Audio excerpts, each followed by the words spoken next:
Oke, assalamualaikum warahmatullahi wabarakatuh. Ketemu lagi kita di minggu pertama setelah ujian tengah semester atau mid ya, atau minggu ke-9 dari total keseluruhan pertemuan kita. Nah, jadi untuk pada minggu ke-9 ini kita akan membahas tentang file service ya. Oke, apa saja file service? Nah, ini termasuk dari apa ya? Kalau untuk terdistribusi berarti ada namanya distributed file system atau DFS. Jadi ini suatu file system yang mendukung sharing file dari resources ya dalam bentuk penyimpanan persisten di sebuah network.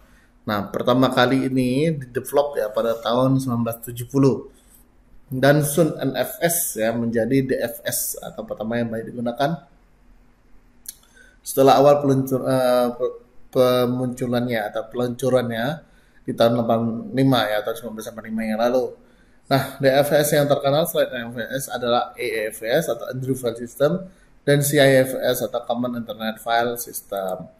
Nah, file service, apa sih file service itu?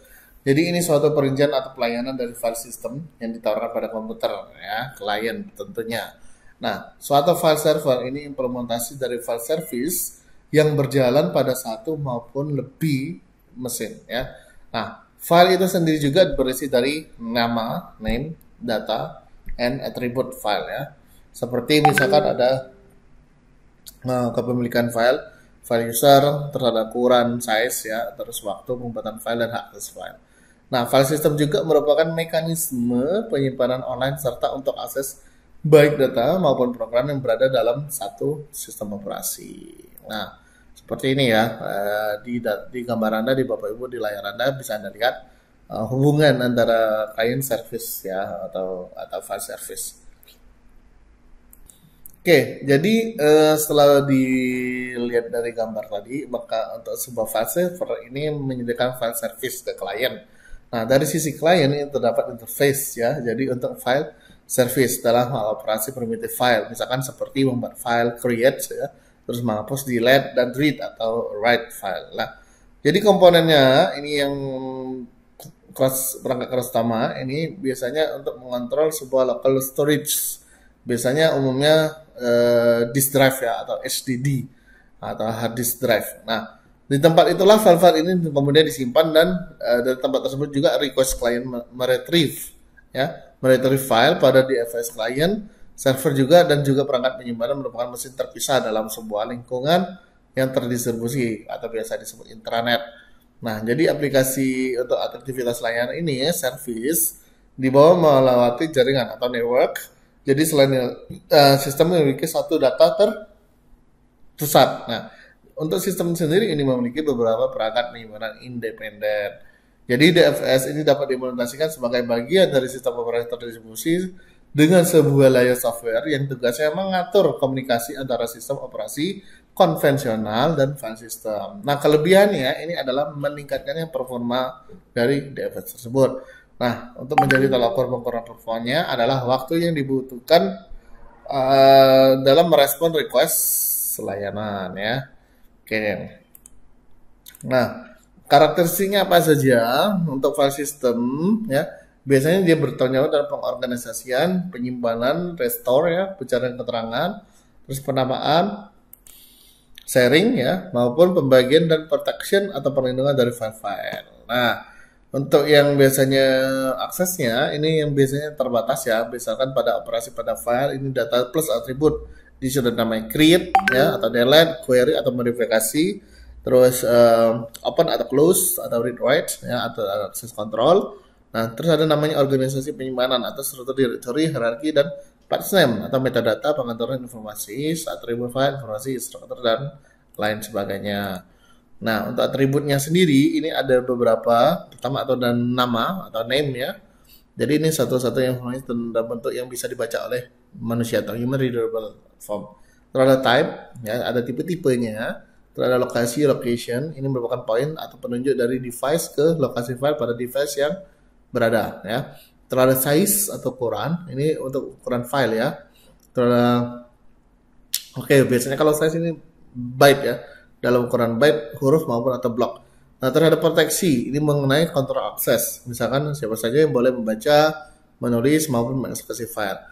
Nah, terakhir adalah waktu, tanggal, dan identifikasi pengguna ya. Jadi informasi ini biasanya disimpan untuk pembuatan file, modifikasi terakhir yang dilakukan pada file, dan cara penggunaan terakhir pada file. Nah, ini yang dikatakan 6 atribut file tadi ya. Jadi ada nama, type, lokasi, ukuran, size, variasi, terus waktu ya, atau time ya. Kalau biasa disingkat time. Karena time di sini ada berhubungan dengan waktu, tanggal, dan identifikasi pengguna. Nah, untuk struktur file system sendiri ini ada 6 ya. Oke, yang pertama adalah modul directory. Ini menggunakan file dengan ID file. Terus ada modul file. Ini menggunakan ID dengan file tertentu. Terus ada modul access control. Ini memeriksa permission untuk operasi yang diminta. Terus ada modul access file. Ya, artinya read atau write data file atau attribute. Nah, untuk modul block ini ada akses dan alokasi block disk. Ada modul perangkat disk I/O dan buffering.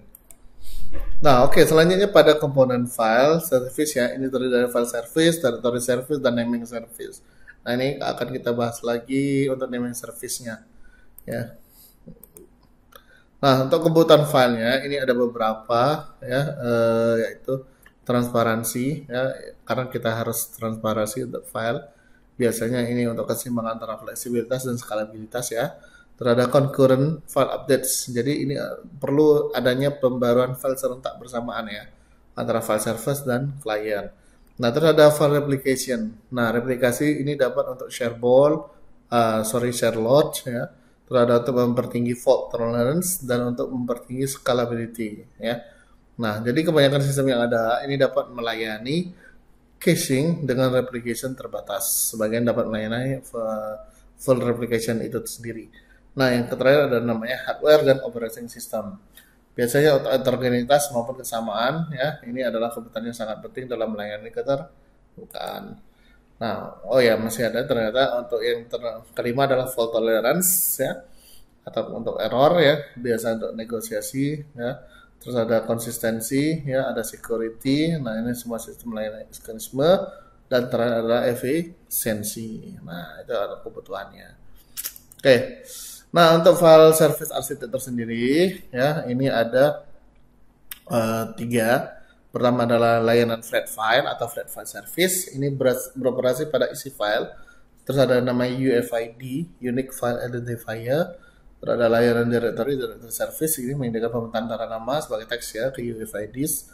Terus ada modul client, menyediakan aplikasi untuk mengakses layanan file jarak jauh secara transparan, menyimpan status atau state. Terus ada open files, positions ya, terus mengetahui lokasi jaringan dari file dan directory server. Nah, ini untuk contohnya ya, bisa Anda lihat nanti, bisa di post atau diulang lagi nanti kalau belum jelas ya untuk gambarnya.